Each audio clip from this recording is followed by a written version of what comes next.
Bismillahirrahmanirrahim. Assalamu alaikum and welcome to Newsroom. I'm your host Khalid. Today is Friday the 10th of May 2024 and these are the stories that we will be highlighting during the course of the show. We'll begin with the recent surge in terrorist attacks, but this time we're going to concentrate ourselves on Balochistan. We all know that they are concentrated in Balochistan in Khyber Pakhtunkhwa, and we have discussed many a times what has happened in Khyber Pakhtunkhwa and the reasons behind it. This time we wanted to kind of relegate ourselves to Balochistan. Why this recent surge of attacks, whether they be given a certain sectarian touch or they be given certain racial or regional touch, but we see 7 barbershop workers killed and 1 injured on Thursday in Surbandar in Gwadar when unknown gunmen entered their residential quarters and opened fire on them while they were sleeping, and all of the victims belong to the Punjab region. Earlier on the 13th of April also 9 people from Punjab were killed near Noshki, Balochistan in the early hours of Saturday when gunmen also forced them off a bus they were travelling in and shot them.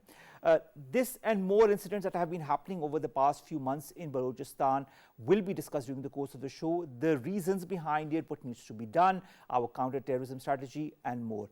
Our second segment, ladies and gentlemen, concerns the education emergency that has been announced by our Prime Minister shehbazsharif. This 4-year education emergency to eradicate the blight of illiteracy and bring millions of out-of-school children into the classrooms fold. In fact, 26 million is a number that has been announced by the Prime Minister of Pakistan. While many governments have announced similar measures in the past as well, this time a renewed commitment is very important by the current government, and the obstacles, whether they be to access to quality or equity in education, do persist. What needs to be done in order to overcome them, and what needs to be done also in order to move forward in the right direction and increase the rate of literacy, and also bring the students, those girls and boys who are out of school, back to the education sector and educate them in a manner that could be beneficial for them and for their families, is what we were going to discuss in our second segment. Then we are going to talk about Pakistan's moon satellite that has sent its first photo. The inaugural lunar satellite IQ on Friday transmitted the first ever images that were captured by it from the lunar orbit. This was confirmed by the Lunar Space Agency. This satellite, which is part of China's Chang'e 6 lunar mission, was launched from the Henan province on the 3rd of May and had successfully entered the moon's orbit on the 8th of May. The lunar module has been designed by Islamabad's Institute of Space Technology in collaboration with China's Shanghai University and Pakistan's National Space Agency, SUPARCO. Finally, we'll be talking about Venezuela, that may be the first nation to lose all of its glaciers. Now, we all know the reason behind it. It's the global warming that has been affecting countries all over, and the results are seen in the form of floods, are seen in the form of the droughts, are seen in the form of different other manifestations. But in Venezuela's case, it is the loss of all its glaciers that have reduced to such a size that they can no longer be called glaciers. Finally, we'll be talking about a Scottish scientist that has described her record-setting deep sea dive as the underwater equivalent of climbing Mount Everest. Now, Heather Stewart from Edinburgh invariably has set a new world record by being part of the deepest dive ever to be carried out by an all-female crew. We'll be ending our show with this story. Let's begin with our first, and that concerns the recent surge in terror attacks in Balochistan. They are also in Khyber Pakhtunkhwa, but this time we are going to concentrate ourselves on Balochistan. Let me introduce my two guests who are here to discuss that. My first guest is Shahid Rind. He's a spokesperson of the Balochistan government. Our second guest is Dr. Syed Akhtar Shah. He's a former Home Secretary and Inspector General of Police. Thank you very much to the both of you to have joined us. I'll begin with you, Dr. Syed Akhtar Shah Sahab. The 7 workers are killed, 1 injured in Gwadar recently, where unknown gunmen enter their quarters and murder them mercilessly. All of them belong to Punjab. Is this a new spate of violence in your point of view that is targeting people specifically from Punjab? What are the intentions? In this context, I would say that to my mind, it's although there is a surge as far as terrorist attacks are concerned in Balochistan, out of total attacks occurred within Pakistan, 72% pertains to Balochistan. But as for targeting the origin people, it's not a new case. It's rather a continuation of the groups involved in Balochistan.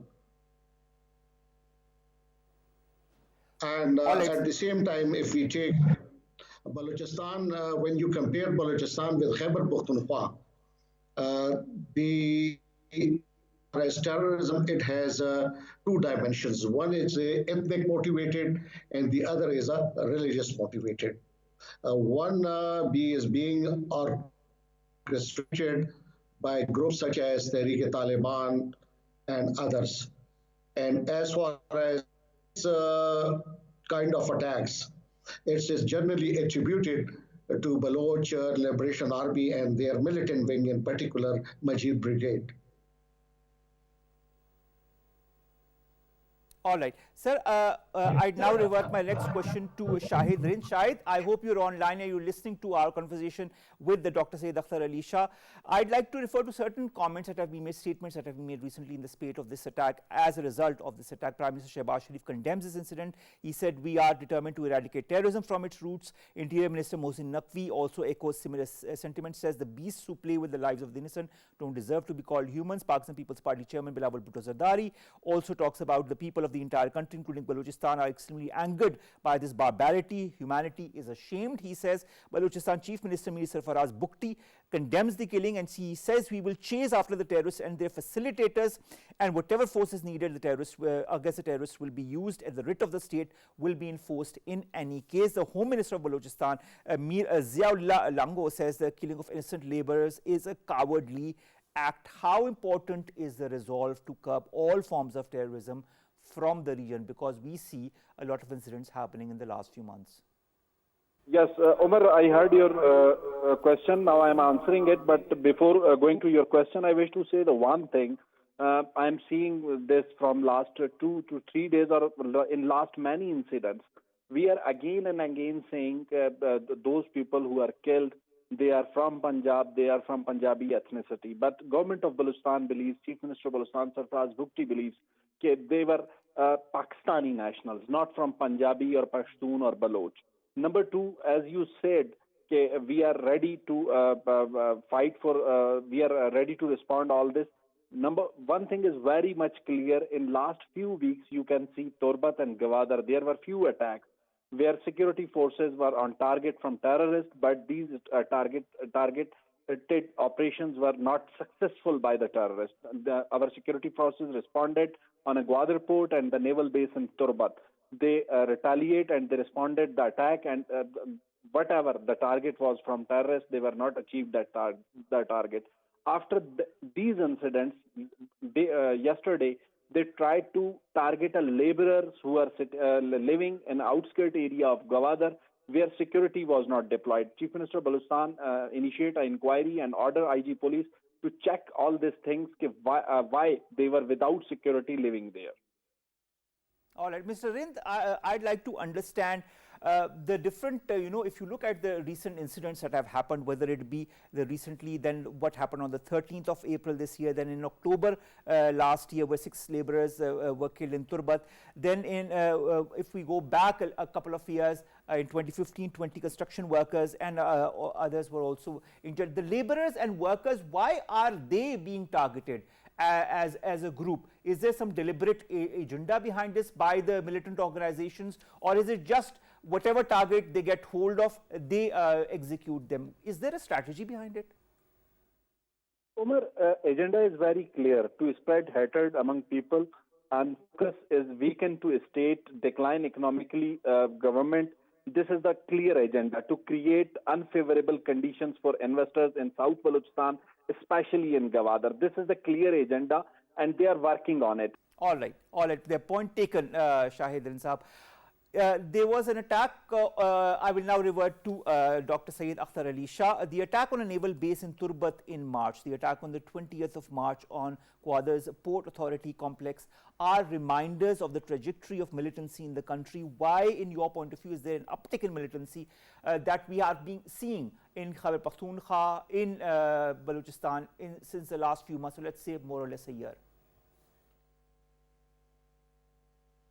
When we compare Khyber Pakhtunkhwa with Balochistan, going by the statistics, there is a decline as far as statistics are concerned in Khyber Pakhtunkhwa, whereas there is a surge, there is a spike in incidents of terrorism in Balochistan. As I earlier said, that when in Khyber Pakhtunkhwa, uh, Tehreek-e-Taliban Pakistan and their leadership is basically based in Afghanistan. They have a nucleus. Then the Balochistan has another problem of uh, Baloch militancy, and we have to accept the reality. We have to understand the dynamics of the problem of Balochistan in order to arrive and in order to properly devise a counter-terrorism or a counter-insurgency as far as Baloch um, motivated militancy is concerned. One thing is very important, that is intelligence is always a key to success to curb whether it's a ordinary crime, whether it is terrorism. So with better intelligence, better information gathering about the movements of such a kind of organization, the law enforcement agencies then can uh, achieve their objectives. Without better intelligence, we will be shooting in the dark. All right. Sir, attacking Turbat, attacking Gwadar has immense geopolitical, geostrategic significance given the fact that a naval base and a post are targeted as well as a port authority. Why and what are these hostile agencies trying to destabilize Pakistan with the backing of certain regional countries? To me, this question. Yes, I was just saying striking Turbat and Gwadar, sir, has Yes, immense of geopolitical significance. course, it has. It's very significant, and it has a geopolitical importance because from that, as far as strategic is concerned, it's just a mouth of Middle East, and from a economic point of view, from a political point of view, Balochistan and particular Gwadar has assumed an international importance. And at the same time, we are also developing CPAC. When you disturb peace and tranquility over there, and the purpose of such kind of attacks on uh, military installation, the purpose is that the defense forces or the law enforcement agencies, they would go into a defensive mode where the physical space would be available to the terrorists. Shahid, Rind Saab, if you're still with us, I'd like to understand what measures the Balochistan government has taken in the wake of such incidents, and what are we going to see as the measures that will be implemented by your government? Recently, there was a meeting under the presidentship of President Asif Ali Zardari, where Balochistan's law and order and the development situation is under discussion. This meeting is also attended by a Federal Minister for Interior, Mohsin Naqvi. Asif Ali Zardari has given a direction to the Federal Interior Ministry and the provincial government of Balochistan to work on a 3D model as Pakistan People's Party worked in 2008 in Sawat. 3D means dialogue, deterrence, and development. And Mr. Asif Ali Zardari, President of Pakistan, clearly directed Chief Minister Balochistan, Minister Faz Bukti, to those who are interested to dialogue with the government and the political forces, dialogue with them, with the political ownership of Balochistan Provincial Assembly and the National Assembly. If someone is not interested in dialogue, then government will handle them with the deterrence and the development which is necessary for Balochistan. And there are some plans from federal government and the provincial government to work on these development packages in the coming years, and especially in the budget. So Asif Ali Zardari believes, President Asif Ali Zardari, there is a need which attention Balochistan needs from federal government. Federal government will give its full attention to Balochistan, and this the situation of terrorism needs to be controlled in Balochistan. All right, thank you very much, Shahid. Coming back to Dr. Syed Akhtar Ali Shah. Dr. Saab, the DGISPR recently gave a briefing at the end of April. This was before the recent briefing that we saw, but before that he talked about the spate of attacks in this very year in different parts of the country, in which he talks about Khyber Pakhtunkhwa, 192 people martyred, 330 injured, 80 martyred, 170 injured in Balochistan. He talked about the percentages, and he talked about the different operations that the forces have undertaken during the current year. To rid the country of terrorism, he said more than 70 operations are conducted daily. Why is such an environment being created in Pakistan, where such a high number of incidents are happening, and our armed forces are, the number of operations that we are undertaking against such elements is quite significant, to say the least. Do you feel other countries in the region, certain forces stand to gain from destabilizing Pakistan? What was the question at the end? Asking, are there certain elements, are there certain countries, are there certain organizations that are hell-bent on destabilizing Pakistan? Because when you see the number of casualties, when you see the number of incidents, when you see the number of operations that are carried on by armed forces, it's quite significant even for this year. It's very certain, and it's obvious that forces and countries inimical to Pakistan would always take advantage of the murky situation within the country. But having said this, we have to also admit that it's also a homegrown problem, and we have to address as such. Unless we accept the realities on the ground and diagnose the illness, it's very difficult then to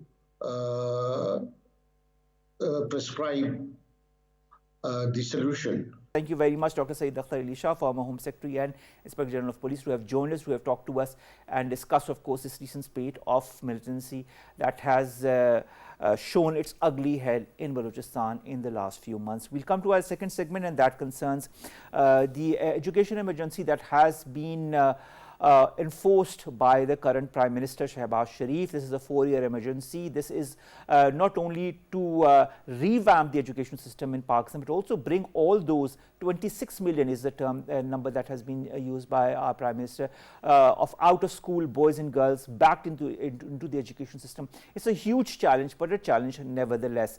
To discuss different aspects of this and how important is education for a country like Pakistan, we've been joined by two guests. Let me introduce them to you one by one.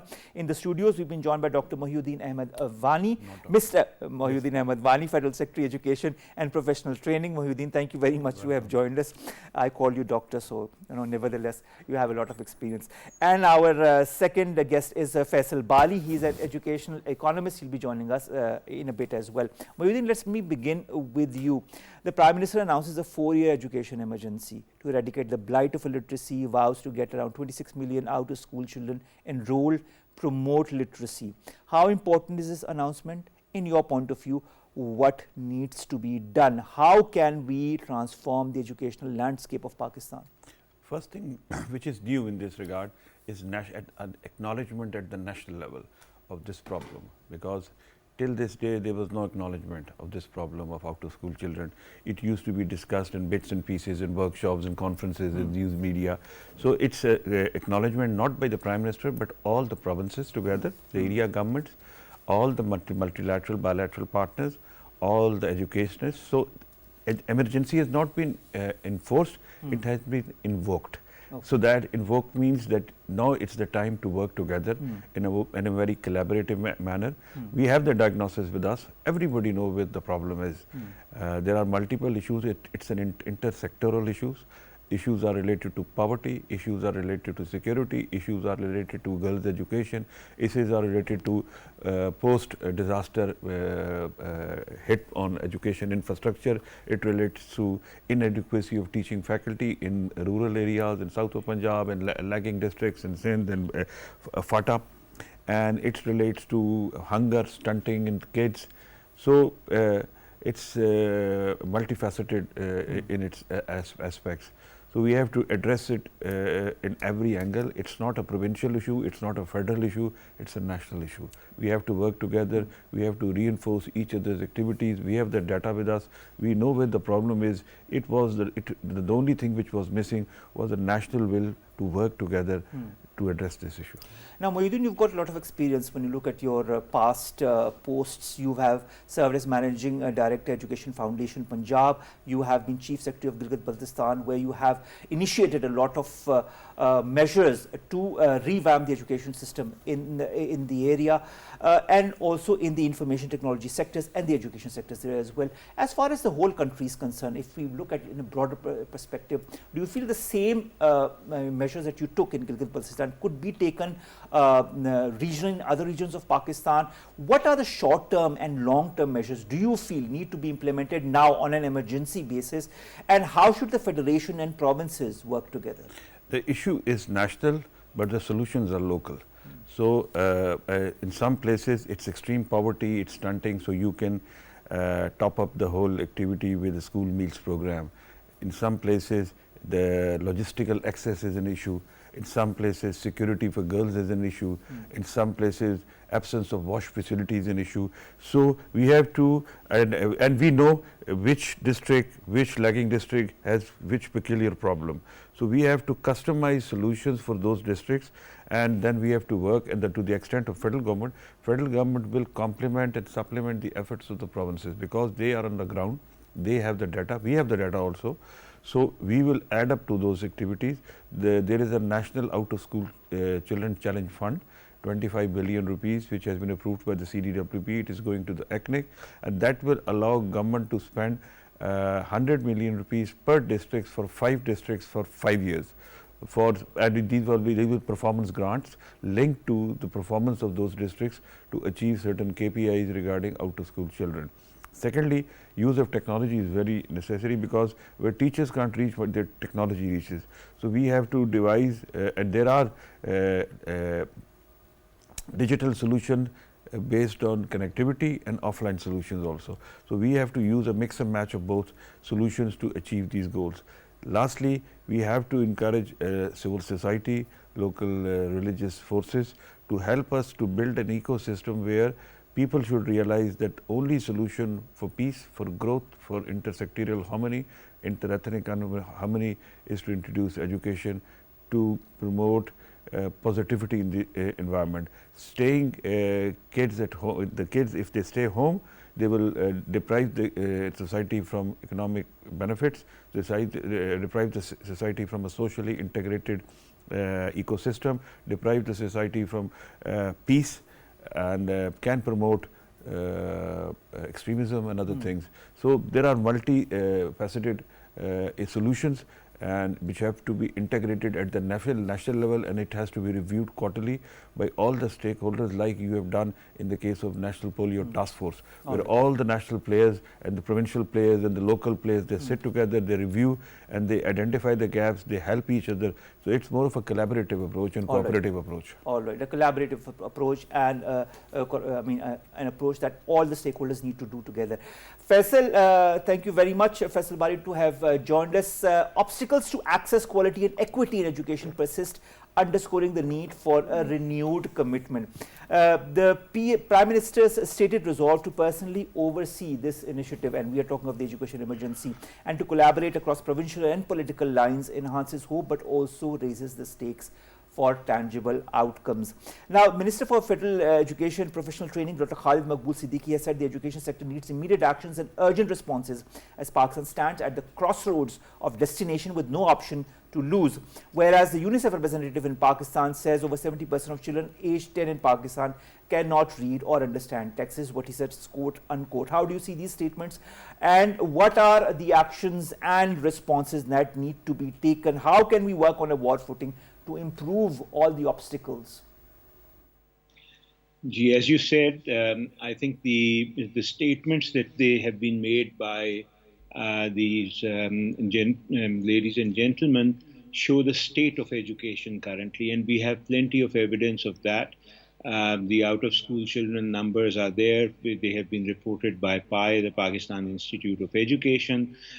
These are based on the latest census numbers. So we are pretty sure that these numbers, the 26 million that are being talked about, plus minus error, are true, and they should have been in schools.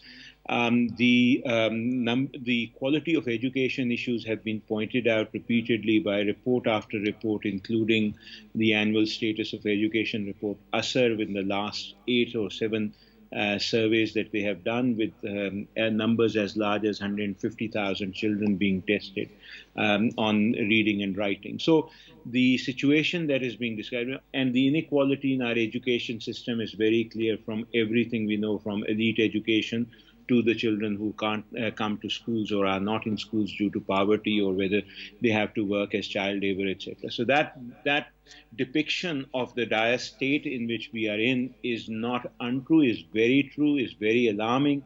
The Prime Minister in a previous speech a few days ago had called it criminal negligence. I think it's a lot more than that. We have ignored education far too long, and we have not really invested in the human resource side, education, health, and social services as we should have done. And and this was pointed out even in the mid 90s and 2000s. There's a very old paper by, I think, Easterly that talked about the gap in Pakistan where economic performance is better than where their social sector performance is. And this is nothing new, nothing unexpected. These are outcomes of the choices that we have made in terms of policy space. Now, moving forward, the question that the second part of what you said had to do with, so what is to be done? And I think there, Wani Saab is very right in pointing out that the commitment has to be very national, very high, very persistent. It has to really monitor the situation at all, at the highest level in the federation as well as in the provinces. But the solutions are very local. The solutions have to do with what is happening at the ground level. Where we don't have schools, we have to get schools. I mean, there are only 2 ways in which to get children to education, short of, say, online education. Either you get the school closer to children or children closer to school. In some places, you will have to do more schooling. In some places, make more schools, provide transport where you can't make schools, invite the private sector to come in to do private-public partnerships so that we can open more schools, and then the quality of education issues, which are extremely, extremely important to resolve.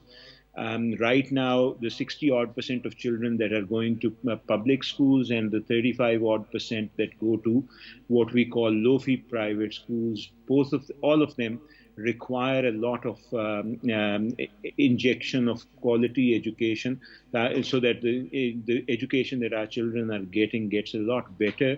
It's only the elite sector, which is very small, 2, 3, 4% of our children, that are actually getting decent quality education. And most parents obviously can't afford that. So how do you increase that ambit of quality education?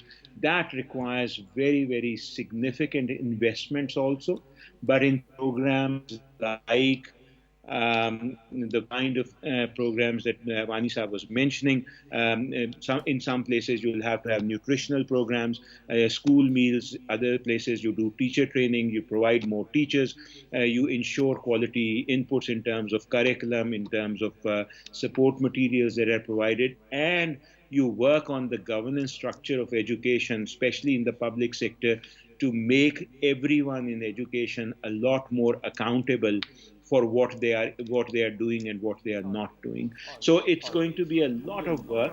It's going to be a lot of effort. And the key here is going to be, can we sustain that effort and commitment using the political pressure and other pressure for a long enough time to actually start moving the needle on some of these things. That is very important, and I think you've raised a lot of important points. Mohyuddin, we both have studied from a government school, the Islamabad College for Boys. And I remember, I'm sure you also do, the quality of education that our teachers gave us, and that is why we stand where we are today. Your ministry recently organized a 7-day teacher training program in Islamabad, which was also attended by 200 teachers from government schools in Islamabad.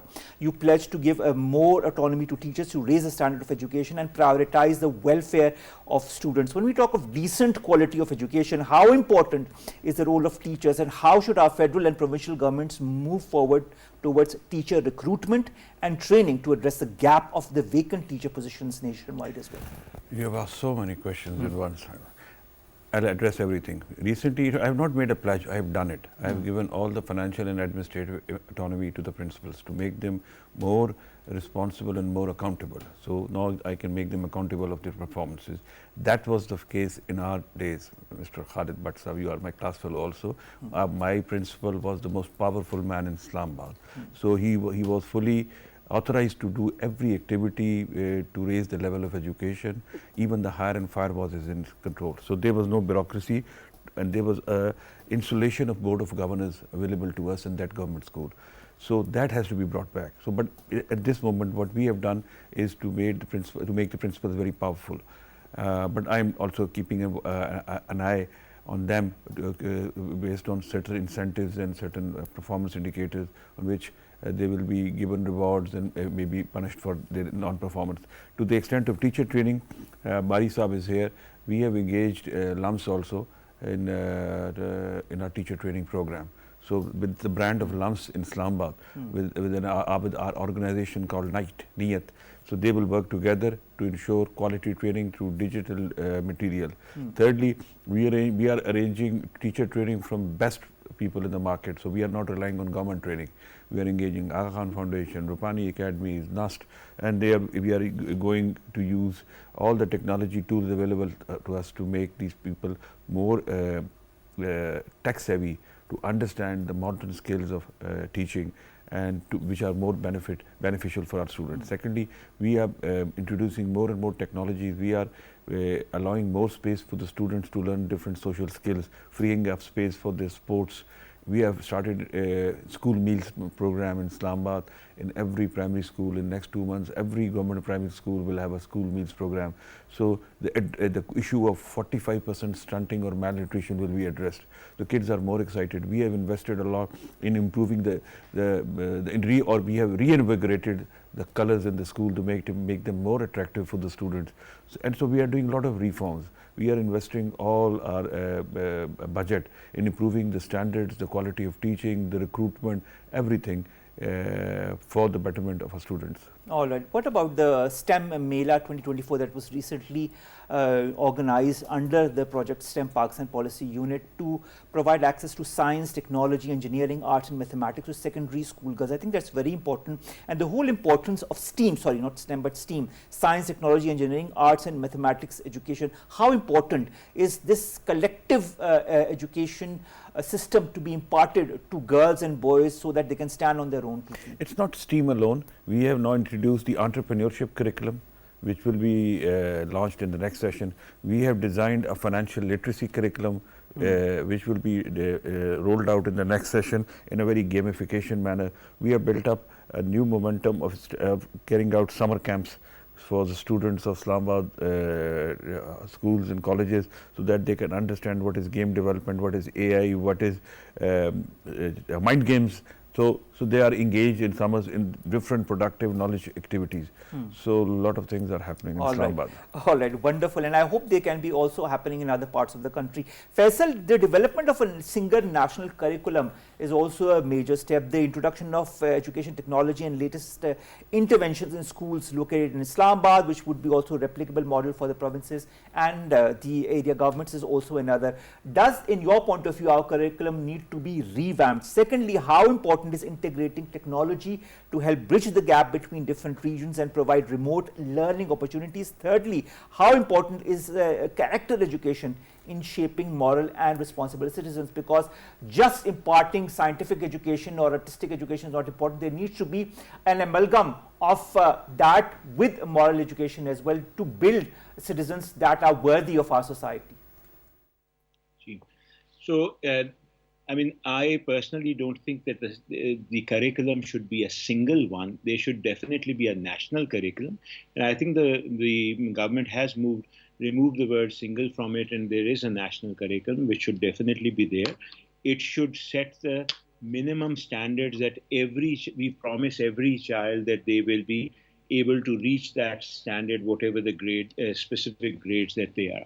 Singularity has a problem because the country is very diverse, it has very different needs and so on, and therefore my idea always was that the government went a bit too far in saying it will be a single curriculum. It should be a national curriculum, and that I think Islamabad now has done, and NCC has already made it up to grade 12, I think, and that will be adopted over time. And I think it's a fairly good curriculum. People have put in a lot of work in it. Margin pe there will always be room for improvement, and there should be a regular process for updating curriculum every 2 years, 3 years. There should definitely be exercise.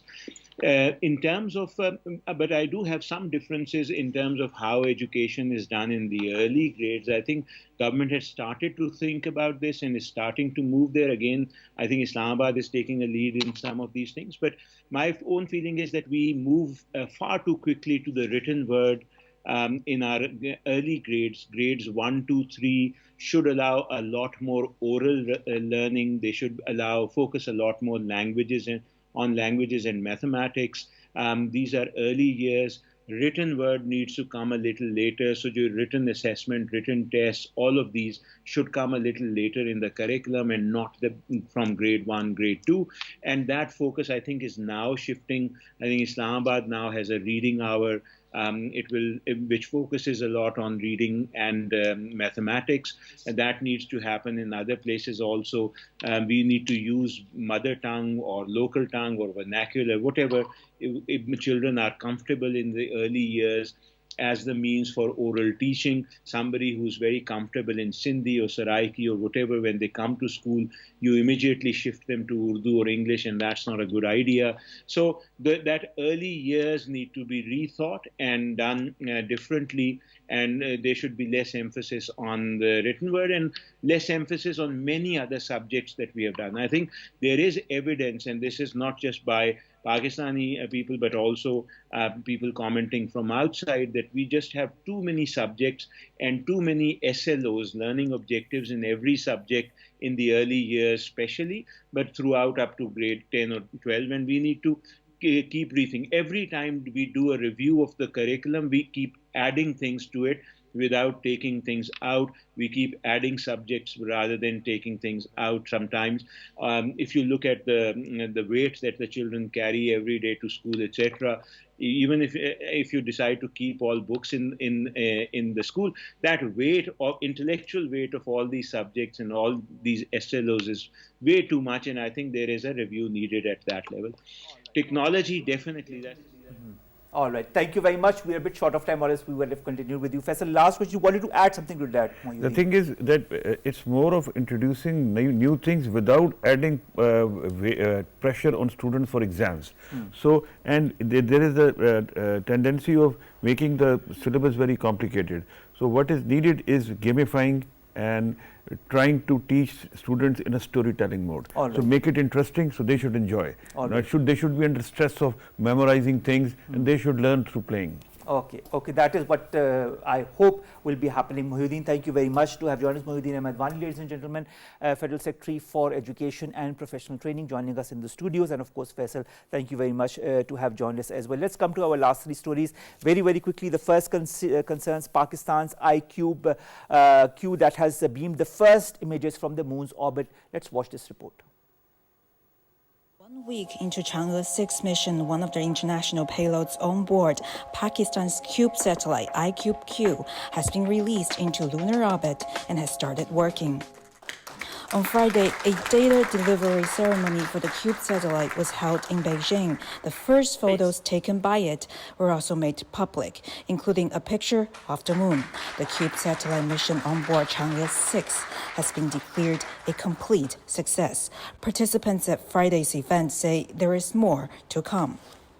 中方也收到了巴方提交的 China's also received Pakistan's application for payloads on the Chang'e 8 mission and for the use of lunar samples from the Chang'e 5 mission.